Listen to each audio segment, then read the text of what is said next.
नमस्कार, जनता टीवी देख रहे हैं आप और मैं हूं आपके साथ रितेश कुमार गौतम और बात करेंगे देवभूमि उत्तराखंड की। और बुलेटिन का आगाज करते हैं इस वक्त की एक बड़ी जानकारी के साथ। बड़ी खबर अपने दर्शकों को बता दें जो इस वक्त सामने आ रही है।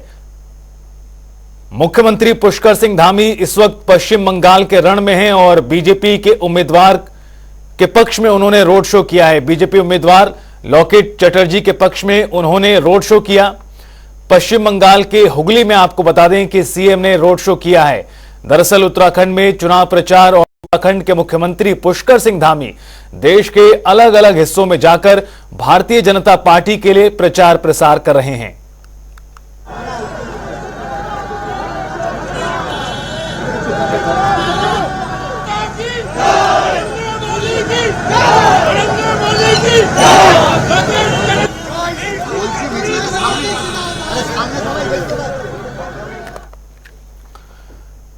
मुख्यमंत्री पुष्कर सिंह धामी ने सोशल मीडिया प्लेटफॉर्म एक्स पर पोस्ट किया। उन्होंने क्या कुछ लिखा है आइए आपको दिखाते हैं। सीएम पुष्कर सिंह धामी ने ट्वीट करते हुए लिखा है, अपने पश्चिम बंगाल प्रवास के दौरान कोलकाता में राजस्थान के माननीय मुख्यमंत्री श्री भजनलाल शर्मा जी से भेंट हुई। सीएम ने यह पूरी जानकारी सोशल मीडिया के माध्यम से दी है। उन्होंने बताया कि किस तरह से भजनलाल शर्मा से मुलाकात हुई और इस अवसर पर उन्हें 10 मई से प्रारंभ हो रही 4 धाम यात्रा का भी निमंत्रण दिया है। उधर पूर्व मुख्यमंत्री हरीश रावत रुड़की पहुंचे, जहां कांग्रेस कार्यकर्ताओं ने उनका गर्मजोशी से स्वागत किया। इस दौरान हरीश रावत ने कहा, मोदी सरकार इस देश का संविधान खत्म करना चाहती है। साथ ही उन्होंने कहा कि हिंदू मुस्लिम के बीच जो आपसी सौहार्द और भाईचारा बना हुआ है उसे बीजेपी सरकार देखना नहीं चाहती। यही वजह है कि आज देश दूसरी दिशा में पहुंच चुका है।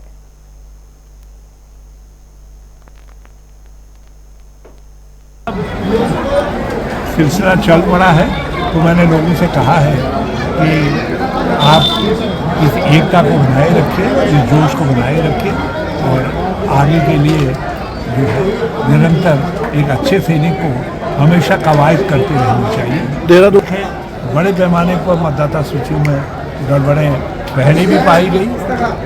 लोकसभा के चुनाव के वक्त में भी बड़े पैमाने पर नाम गड़बड़ थे, नाम कटे हुए थे, एक वर्ग विशेष के नाम कटे हुए थे। और अब नगर निकायों के चुनाव में भी इस तरीके की गड़बड़ी की बातें सामने। खबरों में आगे बढ़ते रुख करते हैं इस वक्त की एक बड़ी जानकारी का। ब्रेकिंग न्यूज अपने दर्शकों को बता दें जो इस समय सामने आ रही है। बड़ी जानकारी, अहम खबर, उत्तराखंड बोर्ड ने रिजल्ट जारी कर दिया है। तमाम छात्रों का उत्तराखंड बोर्ड ने परीक्षा परिणाम घोषित किया है। 10वीं और 12वीं के नतीजे उत्तराखंड बोर्ड द्वारा जारी कर दिए गए हैं।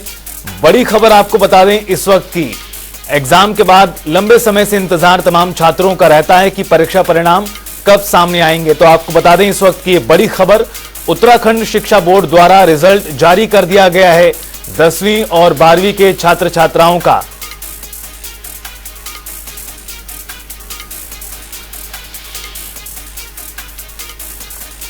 हमारे सहयोगी संजय प्रसाद हमारे साथ जुड़ गए हैं हल्द्वानी से और ज्यादा जानकारी के साथ इस बड़ी खबर पर। संजय, इंतजार रहता है तमाम छात्र छात्राओं को बोर्ड परीक्षाओं का, चूंकि बोर्ड परीक्षाओं का रिजल्ट जारी कर दिया है उत्तराखंड बोर्ड ने, किस तरह का रहा है इस बार का रिजल्ट? जी बिल्कुल, उत्तराखंड की बोर्ड परीक्षाओं की बात करें तो एक बड़ा इंतजार जो छात्र छात्राएं हैं उनको बड़ा इंतजार रहता है। और एक 10वीं और 12वीं का रिजल्ट जो है वो अपने आप में बहुत मायने रखता है। और इसके बाद जब अनुकूल रिजल्ट आए, छात्रों के अनुकूल, जो उनकी मेहनत है, साल भर की जो मेहनत है और उनका प्रतिफल आज देखने को मिला है, तो इसको देखते हुए छात्र छात्राओं के जो चेहरे हैं वो आज खिले हुए नजर आ रहे हैं। जी संजय, क्या परसेंटेज सामने आ पाया है अभी तक का? कितने फीसदी इस बार पास परसेंटेज रहा है और क्या कुछ कहते हैं अगर परिणाम के आंकड़े सामने आ पाए हो तो? जी लगभग अभी कुल ओवरऑल आंकड़ों की तो अभी बहुत सटीक जानकारी नहीं मिल पाई है, लेकिन मोटा मोटा तौर पर जो कहा जा रहा है वो 70 से 80% रिजल्ट रहा है ओवरऑल उत्तराखंड में। और जिसमें हल्द्वानी की एक छात्रा हैं, हरगोविंद सियाल इंटर कॉलेज की छात्रा हैं, जिन्हें जिन्होंने उत्तराखंड बोर्ड में टॉप किया है इंटर में जी। 97.60% के साथ में उन्होंने टॉप किया है कंचन ज्योति ने। तो बहरहाल अभी विद्यालय परिसर में भी जो है वो एक जश्न का माहौल है। सारे शिक्षक शिक्षिकाएं और साथ में जो भी छात्र छात्राएं हैं उनके चेहरे में वाकई एक साल भर की मेहनत, जो एक मेहनत है, उसकी खुशी देखने को मिल रही है। बिल्कुल संजय, आपका बहुत शुक्रिया इस पूरी जानकारी और बातचीत के लिए। तो आपको बता दें कि उत्तराखंड बोर्ड ने 10वीं और 12वीं के परीक्षा परिणाम जारी कर दिए हैं और किस तरह से रहा है पास परसेंटेज इस बार के परीक्षाओं में, उसको लेकर कुछ देर का इंतजार और करना होगा और उसके बाद पूरी तरह से तस्वीर सामने होगी। आपको बता दें कि जिस तरह से हमारे संवाददाता संजय प्रसाद ने बताया कि हल्द्वानी की छात्रा ने बोर्ड परीक्षाओं में टॉप किया है इस बार। इस वक्त की बड़ी जानकारी, उत्तराखंड बोर्ड ने परीक्षा परिणाम जारी कर दिए हैं। मुख्यमंत्री पुष्कर सिंह धामी ने सोशल मीडिया पर पोस्ट करते हुए दुष्यंत कुमार गौतम के सड़क दुर्घटना में घायल होने पर दुख प्रकट किया और जल्द से जल्द सही होने की भी कामना की।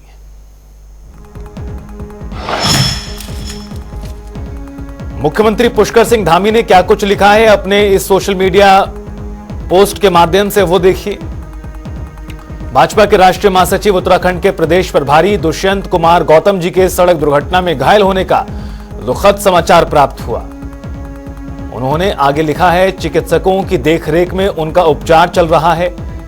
बाबा केदार से उनके शीघ्र स्वस्थ लाभ की कामना करता हूं।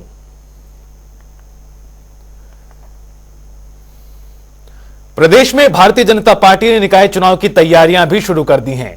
हर निकाय में प्रत्याशी चयन को प्रभारी नियुक्त कर 2 से 3 नामों का पैनल बनाने का निर्णय लिया गया है। बीजेपी के प्रदेश अध्यक्ष महेंद्र भट्ट ने इस बात की जानकारी दी। उन्होंने बताया कि हर निकाय में प्रत्याशियों का पैनल बनाने को जल्द प्रभारी नियुक्त किए जाएंगे, जो जिला अध्यक्ष, नगर अध्यक्ष और संगठन के पदाधिकारियों से चर्चा के बाद 2 से 3 नाम प्रदेश नेतृत्व को भेजे जाएंगे। देखिए, निकाय चुनाव के लिए हमने अपनी कार्यक्रम की श्रृंखला में तैयार कर दी है।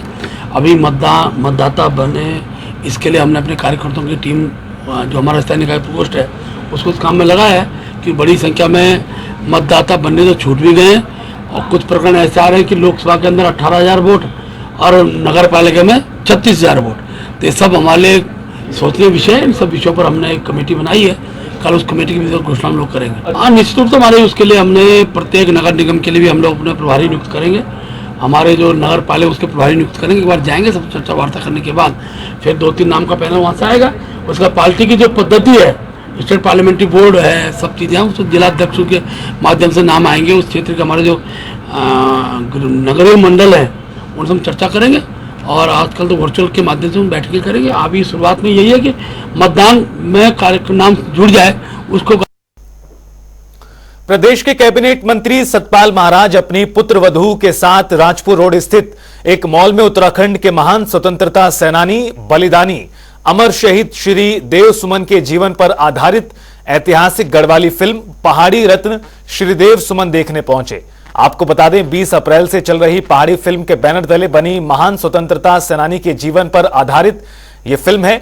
फिल्म देखने के बाद महाराज ने कहा कि निर्माता विक्रम नेगी की ओर से बनाई गई इस गढ़वाली फिल्म में बेगारी प्रथा की स्पष्ट झलक दिखाई गई है। आज जो है पहाड़ी रत्न श्रीदेव सुमन की शौर्य गाथा पर आधारित जो फिल्म है उसको देखने हम आए हुए हैं और फिल्म के अंदर जो हमारी बेगार प्रथा थी उसकी झलक दिखाई गई है और निश्चित रूप में आने वाली जो हमारी पीढ़ी है उसके लिए ये प्रेरणा प्रदान करेगी। मैं विक्रम नेगी जी को बहुत बहुत बधाई देता हूं ऐसी फिल्म बनाने के लिए और उनके भविष्य की मंगल कामना करता हूं, शुभकामना करता हूं। ये फिल्म बहुत प्रेरणा देगी और निश्चित रूप में जिस प्रकार की श्रीदेव सुमन के बारे में जो उनका इतिहास है, उनकी गाथा जो है, उसका परिचय जनता के आगे रखेगी। देखते हो आप इसके विषय में क्या कहना चाहिए? देखो, जब मैं बचपन में पढ़ता था तब इनके ऊपर मैंने नाटक किया था। तभी मन में था कि कभी मैं बड़ा बनूंगा तो इस महान विभूति पे पिक्चर बनाऊंगा। और जब बड़ा हुआ दिल्ली में गया, पढ़ा लिखा, थोड़ा सा अपना रोजगार चलाया। इस पिक्चर को बनाने की प्रेरणा मेरे को आरएसएस से मिली है, अपने प्रांत प्रचारक श्री हरीश जी से, कि उन्होंने कहा इस काम को कौन कर सकता है। मैंने जैसे अभी विगत में बताया कि माननीय प्रधानमंत्री जी का अमृतकाल उत्सव चल रहा है, और उन्होंने कहा था कि जो वीर वीरांगनाओं के ऊपर जो धराशायी हो रखे, जो अपनी भारतीय इतिहास में जिन्होंने कुछ योगदान दिया है, अहम भूमिका निभाई है, उनकी जीवनियों पे जो कोई आगे पिक्चर बनाएगा या डॉक्यूमेंट्री बनाएगा तो उसको पारितोषित किया जाएगा। उसी प्रेरणा से होती है। उत्तराखंड में भारतीय जनता पार्टी ने विधानसभा उपचुनाव के लिए चुनाव प्रभारी नियुक्त किए हैं। आपको बता दें कि बीजेपी ने बद्रीनाथ विधानसभा उपचुनाव के लिए विजय कप्परवान और मंगलौर विधानसभा उपचुनाव के लिए अजीत चौधरी को प्रभारी बनाया है। ये जानकारी प्रदेश महामंत्री आदित्य कोठारी ने दी।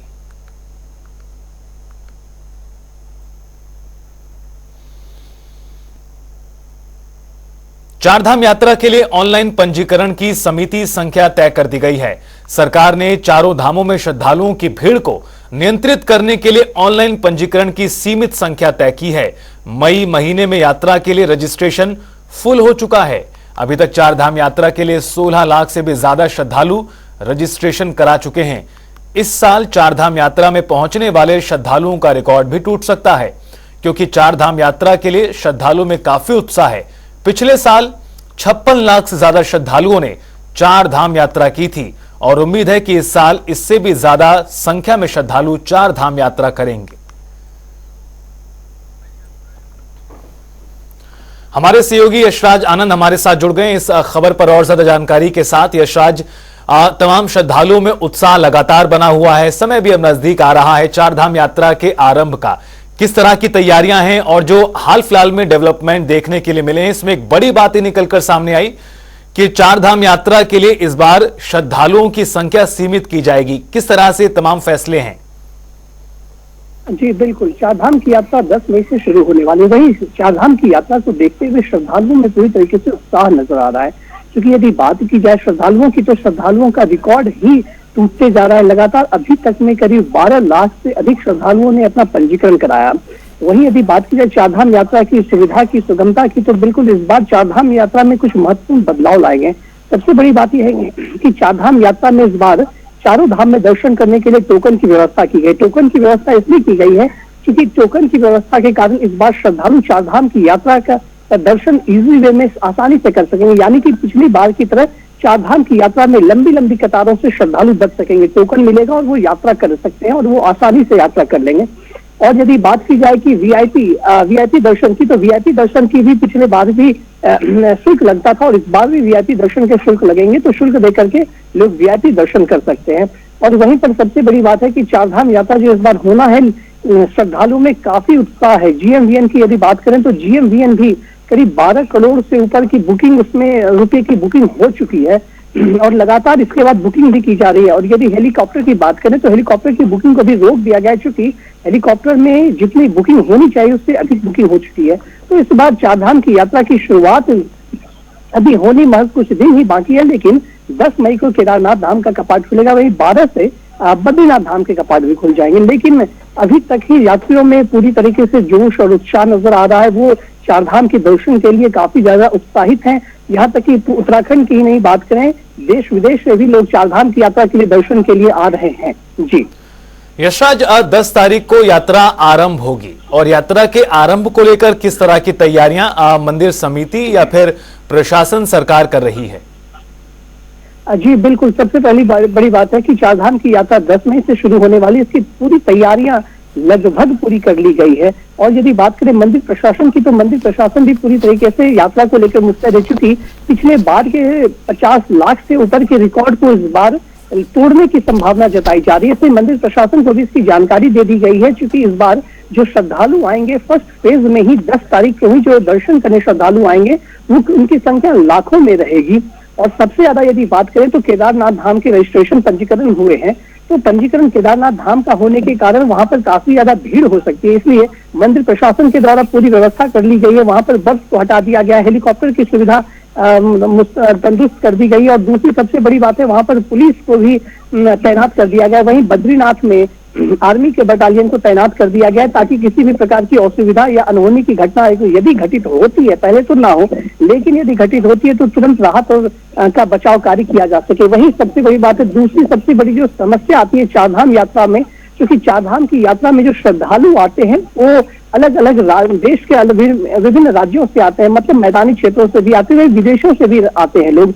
वहां पर गर्मी का माहौल है, लेकिन चारधाम यात्रा में यदि आप ऊपर पहाड़ी पर ऊपर आप चढ़ेंगे तो केदारनाथ में उस समय भी टेम्परेचर काफी ठंड की रहती है। तो ठंड के समय में लोगों को परेशानी होती है, सांस संबंधी दिक्कत होती है, हार्ट अटैक की परेशानियां होती है, गर्म पानी की व्यवस्था होनी चाहिए, मेडिकल सुविधा होनी चाहिए। तो इस बार चारधाम की यात्रा में इन सारी व्यवस्थाओं का जायजा अभी से ही ले लिया गया और पूरी तरीके से मेडिकल सुविधा को भी तैयार कर दिया गया है। डॉक्टरों की तैनाती करने जा रही हैं, कंपाउंडर नर्सों की भी तैनाती की जा रही है, महिला नर्स की भी तैनाती की जाएगी, ताकि कोई महिला यदि श्रद्धालु को कुछ परेशानी होती है तो महिला रहेंगी तो उनको कंफर्ट फील वो करेंगी, ट्रीटमेंट भी आसानी से हो सकेगा। वहीं जगह जगह पर गर्म पानी की व्यवस्था की गई है, आने लाने ले जाने के लिए खच्चरों और घोड़े की व्यवस्था कर दी गई है। जो चारधाम यात्रा में इजी वे में जो बूढ़े श्रद्धालु हैं, डोली की व्यवस्था की गई है। जो बूढ़े श्रद्धालु हैं वो डोली में या खच्चर पर बैठ करके अपनी खड़ी चढ़ाई चढ़ सकते हैं। इस प्रकार चारधाम की यात्रा को लेकर प्रशासन भी पूरी तरीके से मुस्तैद नजर आ रही है। अभी से ही उसको लेकर लगातार मीटिंग चल रही है, लगातार। बिल्कुल यशराज, और जिस तरह से कहा जा रहा है कि पिछले साल का रिकॉर्ड इस बार टूटने जा रहा है, यानी जो श्रद्धालुओं की संख्या है वो पिछले साल के मुकाबले इस बार काफी ज्यादा बढ़ने वाली है। ऐसे में तैयारियां भी प्रशासन पुख्ता तौर पर कर रहा है। काफी लंबे समय से आपका बहुत बहुत शुक्रिया इस पूरी बातचीत और जानकारी के लिए। खबरों में आगे बढ़ते हैं, जहां राज्य में डेंगू और चिकनगुनिया के मरीजों को देखते हुए उनकी रोकथाम और उपचार के लिए स्वास्थ्य विभाग ने सभी जिलों को गाइडलाइन जारी की है। सभी जिला अधिकारियों और सीएमओ को 20 महत्वपूर्ण बिंदुओं की गाइडलाइंस जारी की गई। आपको बता दें कि सचिव स्वास्थ्य डॉक्टर आर राजेश कुमार लगातार डेंगू और चिकनगुनिया रोकथाम के लिए लगातार समीक्षा बैठकें कर रहे हैं। स्वास्थ्य विशेषज्ञों के सुझाव पर स्वास्थ्य विभाग ने डेंगू और चिकनगुनिया मरीजों के उपचार और रोकथाम के लिए दिशा निर्देश भी जारी किए। देखिए, जब भी बारिश के पहले 2 शावर्स होते हैं तो स्वास्थ्य विभाग इमीडिएटली अलर्ट मोड पे आ जाता है। और डेंगू और चिकनगुनिया का जो एसओपी जारी करने के पीछे तात्पर्य है वो बेसिकली प्रिवेंटिव मेजर है। और इसमें कहते हैं कि prevention is better than cure, तो इसलिए हमने एसओपी सभी जारी कर दिए हैं। नगर निगम को भी जारी कर दिया है, समस्त डीएम्स को भी जारी कर दिया है, सीएमओस को भी कर दिया है, बाकी दूसरे डिपार्टमेंट्स को भी हमने एसओपीज हमने जारी कर दिए हैं। और इसमें हमने जो एम्फसाइज किया है वो सोर्स रिडक्शन पे। देहरादून में बीजेपी प्रदेश प्रवक्ता कमलेश रमन ने जंगलों में लगी आग को लेकर बड़ा बयान दिया। उन्होंने कहा कि आज स्थिति ऐसी नहीं है कि जंगलों की आग बेकाबू हो। उन्होंने कहा कि मुख्यमंत्री ने समय रहते विभाग के अधिकारियों को निर्देशित कर दिया था। आज विपक्ष भले ही कोई भी आरोप लगाए, लेकिन सरकार और वन महकमा तीव्र गति से काम कर रहा है। निसंदेह देखिए, चिंता का विषय है कि हमारे जंगलों में इस तरीके से आग लगना और धधकना, उसमें भारी नुकसान होता है। सरकार को भी, तमाम जो वहाँ के नागरिक हैं उनको भी, लेकिन सरकार इसके लिए बहुत ही गंभीर है। उसी के लिए माननीय मुख्यमंत्री जी ने 2 दिन से अधिकारियों के साथ में गंभीरता के साथ में मशक्कत करके जंगलों की आग को बुझाने का तमाम प्रयास किए जा रहे हैं। और वहाँ के जो जल और जंगल है उनको बचाने का जो तरीका उन्होंने अधिकारियों के सामने रखा, और अधिकारियों की जिम्मेदारी को उन्होंने बताया कि तमाम अगर जंगलों में आग लगेगी तो उनकी जिम्मेदारी होगी, उनकी जवाबदेही होगी। तो मुझे लगता है कि माननीय मुख्यमंत्री जी इस वक्त प्रदेश के उन जंगलों को बचाने के लिए तमाम वो प्रयास कर रहे हैं जो किए जा सकते हैं। सरकार बिल्कुल संजीदा है और गंभीर है। हल्द्वानी में एक तरफ जंगलों में आग का कहर तो दूसरी तरफ पेयजल संकट भी गहरा रहा है। आपको बता दें कि गौला नदी का जलस्तर 81 क्यूसेक तक चला गया है, जिसमें भीषण गर्मी के चलते पेयजल संकट बढ़ रहा है, जिसको देखते हुए पानी के नए कनेक्शन और सर्विस सेंटर में वाहनों की धुलाई पर तत्काल प्रभाव से रोक लगा दी गई है। डीएम के निर्देश पर सिटी मजिस्ट्रेट ने कार्रवाई करते हुए 42 सर्विस सेंटर को नोटिस भी जारी किया। 291 योजनाएं ऐसी हैं कुमाऊं में जिसको हम कह सकते हैं कि जिनमें प्रेशर है और एक तरीके से दबाव है पानी का। तो उन जगहों पे हमें फीडिंग करनी है, चाहे रोस्टिंग हम ठीक से करें, चाहे हम टैंकर्स से पानी भिजवाएं। तो इसमें टैंकर्स दोनों तरह के हैं, डिपार्टमेंट के अपने भी टैंकर्स हैं और बाकी आप लोगों ने किराए पे लिए हुए हैं। और अन्य अगर आवश्यकता पड़ती है उस पे किराए पे लेने के लिए भी आप लोग के पास पावर्स हैं और उसके तहत यहाँ पे कार्य योजना बनाई जा रही है। एक दूसरा निर्देश जो मैंने दिया है डिपार्टमेंट को वो ये है कि जिनके पास प्राइवेट बोरिंग्स हैं वो अनिवार्य रूप से अपना पानी उनको वैसे भी शेयर करना होता है, पब्लिक से शेयर करेंगे। जहां पे नहीं है वहां सेपरेट लाइन पब्लिक के लिए वो लोग डालेंगे। उधर रुड़की में कार की छत पर खड़े होकर युवक का स्टंट करते हुए वीडियो वायरल हुआ है। जानकारी के मुताबिक युवक रील बनाकर सोशल मीडिया पर फेमस होना चाह रहा था, जिस चक्कर में युवक ने सभी नियमों को तोड़ दिया। तो वहीं सोशल मीडिया के माध्यम से पुलिस ने भी युवक के खिलाफ ऑनलाइन चालान कर दिया है और इसके साथ साथ स्टंटबाज युवक की गाड़ी को भी सीज किया जाएगा।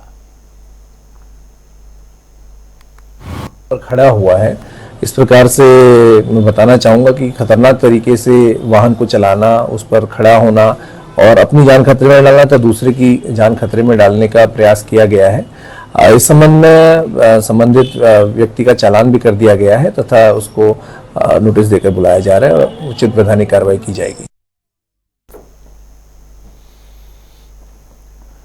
बुलेटिन में आगे बढ़ते रुख करते हैं इस वक्त की एक बड़ी जानकारी का। बड़ी खबर और राहत भरी जानकारी अपने दर्शकों को बता दें जो इस वक्त सामने आ रही है नैनीताल से। वनाग्नि के लिहाज से राहत भरी बड़ी खबर। मौसम का मिजाज बदला हुआ नजर आ रहा है। हल्द्वानी नैनीताल के इलाकों में बारिश दर्ज की गई है। कई जगह बारिश से जंगल की आग भी बुझी है।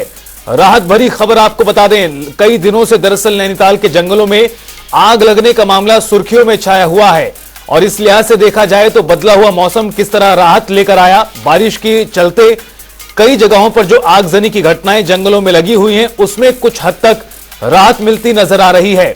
भीषण गर्मी से भी लोगों को निजात मिली तो दूसरी तरफ जो वन अग्नि के मामले सामने आए हैं नैनीताल के आसपास से, वहां पर भी कुछ हद तक कंट्रोल नजर आया है। वन अग्नि के लिहाज से बड़ी खबर।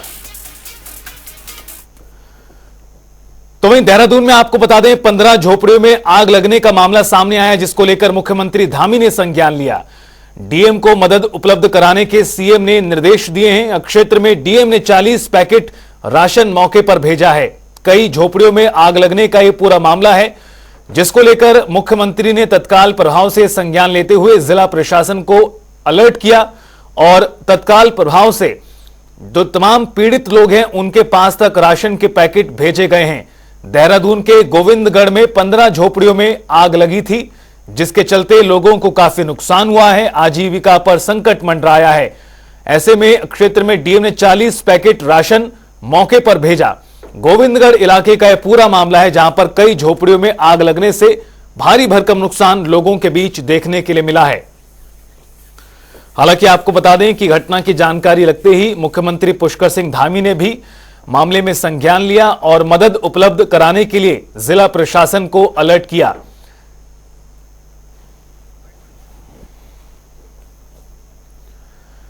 इसी के साथ फिलहाल इस बुलेटिन में इतना ही। आप देखते रहिए जनता टीवी।